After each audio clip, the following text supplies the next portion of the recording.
Hey everyone, Steve Poole here. I'm not used to just saying my regular name because I go by another name on the main YouTube channel I post on. I post there a lot more often than this one. I haven't posted much on this YouTube channel because the focus of this YouTube channel has been like films I've done, whereas my other YouTube channel is more vlogging, urban exploration, adventure, learning the history, life in Portland, where I live, things like that. And aside from a documentary that I did that was more connected to my other channel, I finished my last film and first showed it over a year ago. Um, or is that right? It doesn't seem like it was that long ago. But no, I think it was. It was March, or it was like April 2017 was when I showed it. Um, so I haven't made another film in almost like 16 months or something like that, 17 months maybe. I've written a lot of scripts, things that I might come back to. I have all these things that are like 80% done, and then I just realized I didn't want to make them as my next film. So for literally the last like 2 or 3 years, I've come up with a bunch of ideas, and I finally found one that I was willing to stick with and see through. But I have other things I can potentially go back to at this point, so that's beneficial in terms of future film productions. I actually already know what I'm going to do after this one, so my next like 4 or 5 months are pretty full. But I'm back on this YouTube channel because I posted a video or two for it, but it was like months ago because it took forever to get this film off the ground, mostly because it took like 4 months for me to cast the lead. I had the lead as like a woman in her mid 40s, and I just was not getting the responses I wanted. So I dipped her age down a little bit, and once I dipped her down below 35, all of a sudden all the replies in the world started coming through, and I managed to get the character filled, and thus we were able to move forward. Beginning shooting, day one of shooting, unless it rains. I'm a little nervous. The rain is supposed to taper off this Sunday, like around 5, 6 o'clock at night. This Sunday, September 16th. It's supposed to rain over the weekend and then taper off Sunday evening because Monday morning we are beginning shooting.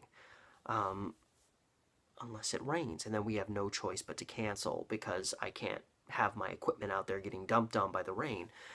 It's supposed to be nice though. I'm shooting, my first two shooting days are Monday and Wednesday, September 17th and September 19th, and both days are supposed to be about 70 and mostly sunny, so I pray to God it stays that way because you don't know with Oregon weather. But anyway, I did some other videos that were kind of intro stuff, and now this is more of an intro into getting into actual production. And it's been a crazy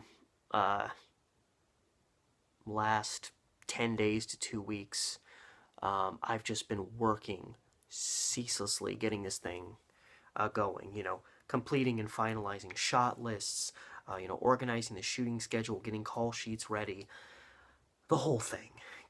I'm getting like an outfit list organized so my actors know, oh, if we shot something on the 19th and we're supposed to shoot something that's supposed to be on that same day on the 24th, my actors need to know when to bring repeat outfits and things like that. So just all that stuff and so much more. And this past Monday, September 10th, so it's a week before I'm supposed to begin shooting, this is what things have been like. I go out to do a little practice shooting with my camera. I'd done some a little bit earlier, and everything was fine. But I wanted to go out and do just a little bit more, just to get a little bit more back into the hang of doing a lot of shooting of film. So I head over to the vicinity of the Rose Quarter over by Moda Center and all that. I get off, and I'm just going to walk around and shoot some stuff. Well, 2 shots in, my camera stops recording. Now, if you own a DSLR, especially a Canon DSLR, which is what I have, you may, especially if you're not experienced and don't know that this is an issue, you can start recording, and 5-10 seconds in, you'll see this little thing off to the side of your screen. It almost looks like it's a thing that fills with cubes, and it'll just kind of show up, and then like 1, 2, and then all of a sudden a prompt will come up on your screen saying, your camera stopped recording automatically. And it's like, what the hell does that mean? What's going on? Well, what's going on is the card that you're using to record on is not fast enough. Its write speed isn't fast enough, so therefore you're recording the imagery onto your camera and is pushing it onto your card, and if your card can't write fast enough, the film is just filling up, and the buffer in your camera essentially is filling up. And when that fills up, the camera can't record anymore. So you need a card with at least a moderately high write speed. And this happened to me a while back, and I realized the card I had was a class 10, which is good enough, but it was like 30 megabytes per second. Even like 45 megabytes per second, I've heard people say they periodically encounter issues with the camera stopping because it can't write fast enough. Well, the card that I had when I went out to the Rose Quarter, I shot my whole documentary that I shot a while back on that card. It's a write speed of 80 megabytes per second, class 10 card. It's a SanDisk Ultra Plus. So this should not have been an issue. So a small part of me was wondering, maybe, hopefully it's the card. When I bought the camera body, the card was just in the camera, so I don't know how much usage the card got. I don't know if it's just getting old, getting haywire, not quite writing properly, just failing, or what. But it worked perfectly fine, many months ago when I shot this documentary. So a small part of me is like, what if there's some issue with the camera writing the info to the card? Because now you're not just faced with buying a new card, which is like, $30. You're faced with a potential defect in your camera, which could cost who knows how much more to fix. And that takes longer. You can go to the store and buy a card and be home in less than an hour. But if you have an internal problem, you have to figure out what it is. You have to go contact somebody to figure out what it is. You have to be able to go see them, give them time to look at it, and then get back to you, and then hopefully fix it, and then get the camera back, and it's hopefully working again. Well, I am a week away from shooting, so that is a very big problem if that's going to be the case. But I got another card. I did my research, and pretty much standard. Everyone said the best card to get for a 60D Canon DSLR, which is what I got, is the SanDisk Extreme, which I believe its write speed is 90 megabytes per second. It's a class 10. If there's a problem with this card, which I get brand new, then I'm going to start thinking there's something internally wrong with my camera. And, I have no time to delay. And I ordered it online because I could have gone to the store, but a lot of times when they tell you they have these cards at certain stores like Target, Walmart, you'll show up and they're not there. And I don't have a car, so traveling for me is, it's a lot more time consuming. I can't get from Target to Walmart in 10 minutes. I can get there maybe in 30 to 45 minutes, taking the bus. So I just, I have Amazon Prime. I knew I could buy a card on Monday and it would get here by Wednesday, so I just took that avenue. And then as I'm reading through the comments for specifically this SanDisk Extreme card, I'm already stressed, I hope to God when this card gets here and I plug it in, it'll record for me. I'm seeing all these comments from people talking about how they were getting counterfeit SanDisk Extreme cards. And the one way you could tell the difference is the little lock thing on the side. If it's an authentic SanDisk Extreme card, it's going to have a gray lock switch, and if it's one of the counterfeit ones, it's going to have a yellow one. And I think they also said that if it's an authentic one, it'll say Made in China on the back, and the counterfeit ones don't say that. I don't know if they say it's made in another country or if they just don't say where it's made in. But so I got here yesterday, because it's Thursday today.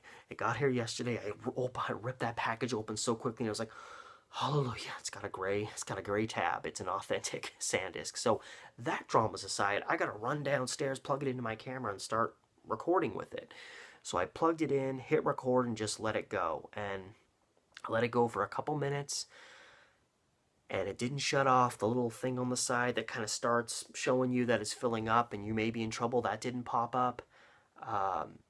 It worked absolutely fine, as it should have. So hopefully it's just the other card I had was dying. But I mean, especially when you're an independent filmmaker with no money, you're a guy that's writing, directing, shooting, editing, putting this whole thing together, and you've been trying to get it going for like 4 months.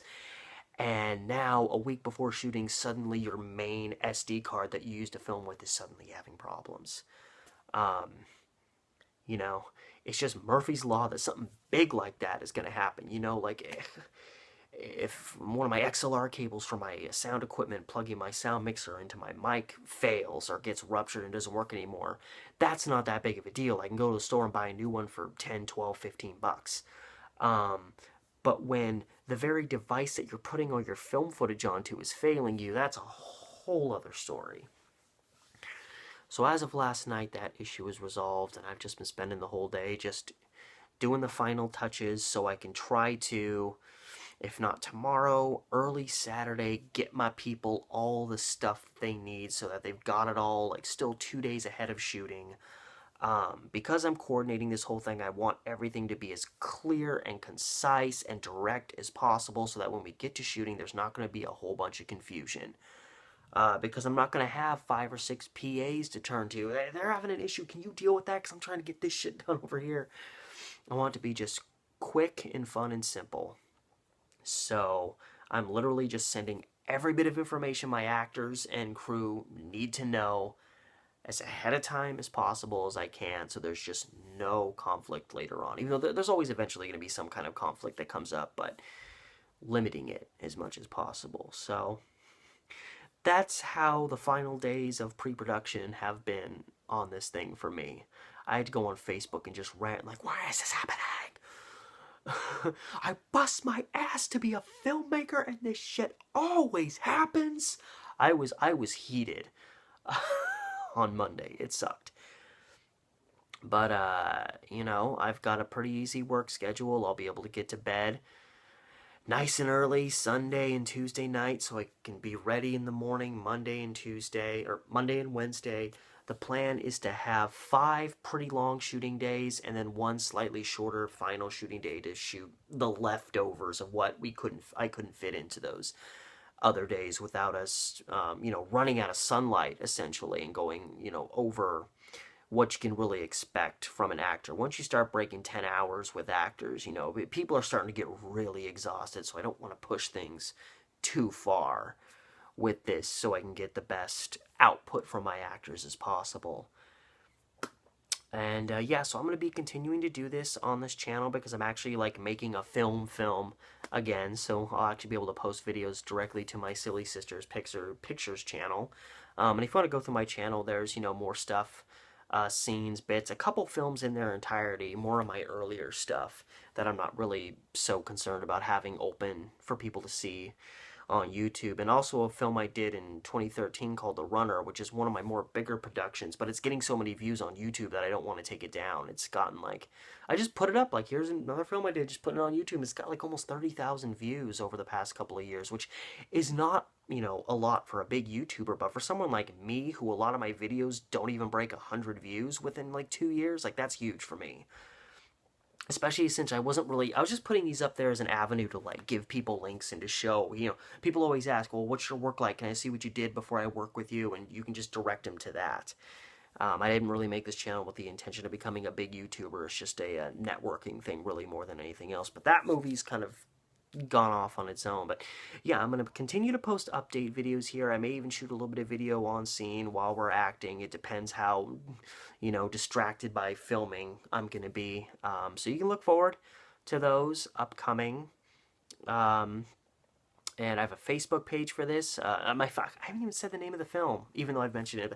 It's called You Make Me Smile. That's the name of the film I'm doing. There's an IMDb page for it, and apparently there's no other film in existence called You Make Me Smile, because if you type in the name on IMDb, it's the only one that pops up. And I've got a Facebook page, you know, film You Make Me Smile, that I'm running, just to post, you know, info and updates and whatnot.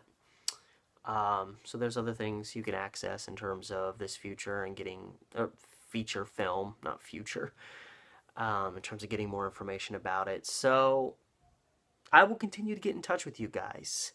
And till then, till I actually have to, I will see you guys later. Wish me luck on my newest feature film, You Make Me Smile. Catch you later.